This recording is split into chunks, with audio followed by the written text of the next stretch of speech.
माझ्या राणीबेटीसाठी हा आहे एका आजे सासूचा आपल्या नवविवाहित नातसुनेशी साधलेला काल्पनिक संवाद. मंडळी, ही आपली आजे सासू आहे ना, ती आहे आजच्या काळातली. म्हणजे तुमच्यासारख्या चाणाक्ष लोकांच्या लक्षात ताबडतोब आलं असेलच की जिच्याजवळ मुलं मुली नातवंड राहत नाही आहेत. त्या आजे सासूजवळ नाचून राहणं तर दूरची बात आहे. आजच्या प्रथेनुसार पंख फुटताच दूर उडून स्वतःचं वेगळं घरटं बांधणारी ही तरुणाई अतिशय बुद्धिमान पण अनुभवविरहित, जगाचे टक्के टोणपे अजिबात न जाणणारी आणि घरात किंवा आजूबाजूला योग्य सल्ला देणारी मोठी माणसं नसलेली.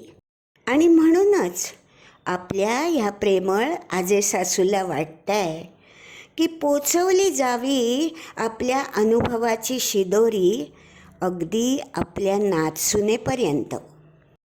आपल्या नातसुनेशी तिला खूप गप्पा मारायच्या आहेत, पण तिला माहिती आहे की हे प्रत्यक्षात उतरणार नाही आहे. मग ती काय करते?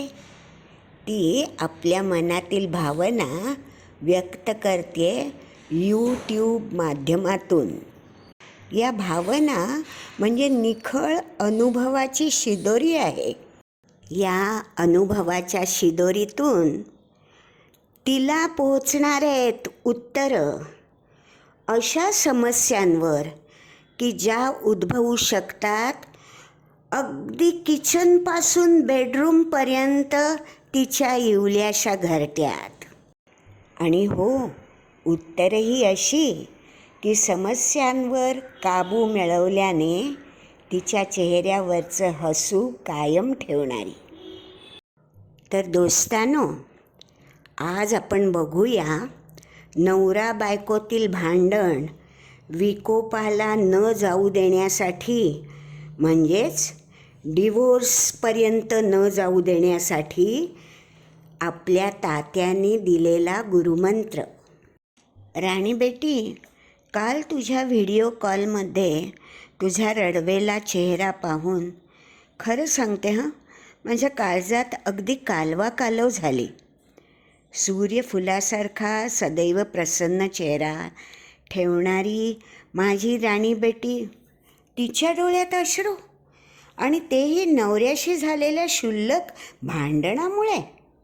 अगं, आत्ता तर तुमच्या संसाराला सुरुवात झाली आहे. असे घरातूनच झालेले कित्येक हल्ले तुला हसत हसत परतवायचे आहेत. दोन वेगवेगळ्या वातावरणात वाढलेली, उच्च शिक्षित असल्याने स्वतःची ठाम विचारसरणी बाळगणाऱ्या दोन व्यक्ती, तुझ्या आणि तुझ्या नवऱ्यासारख्या, जेव्हा 24 तास एकत्र येतात ना, तेव्हा खटके उडणं स्वाभाविकच आहे. अगदी एकमेकांना मनातल्या मनात गाढव म्हणणं किंवा तुमच्या पिढीत प्रचलित असलेल्या दुसऱ्या शिव्या देणं, ही एक नॅचरल प्रतिक्रियाच आहे. अगं राणी, आता बघ, हा गाढव शब्द माझ्या तोंडातून बाहेर पडला ना, आणि मला एक फार जुना प्रसंग आठवून खुदकन हसूच आलं. मी जेव्हा तुझ्यासारखी नवविवाहिता होते ना, तेव्हा माझ्यात आणि माझ्या नवऱ्यात, म्हणजे तुझ्या आजे सासऱ्यात भांडण झालं की मी जात असे तडक हिरमुसली होऊन माझ्या वडिलांकडे, म्हणजे तुझ्या पणजे सासऱ्यांकडे. अगदी नवऱ्याला दिलेल्या गाढव या शिवीपासून तात्या माझं सर्व म्हणणं ऐकून शेवटी शांतपणे काय म्हणायचे माहिती आहे? अगं, तो गाढव असला तरी ते आपलं गाढव आहे. अर्थ समजला का राणी तुला? या एका वाक्यातून तात्या सांगून जायचे की शक्यतो नवरा बायकोने जमवून घ्यायचं आहे, मतभेदाचे प्रसंग, मग ते नवरा बायकोत किंवा पुढे अगदी आपल्या मुलांबरोबरही येतील. पण शक्यतो साथ न सोडता त्यातून मार्ग काढायचा आहे. आणि मला वाटतं की भारतात कुटुंब व्यवस्था आत्तापर्यंत जी टिकून राहिली आहे ना, ती याच विचारसरणीमुळे.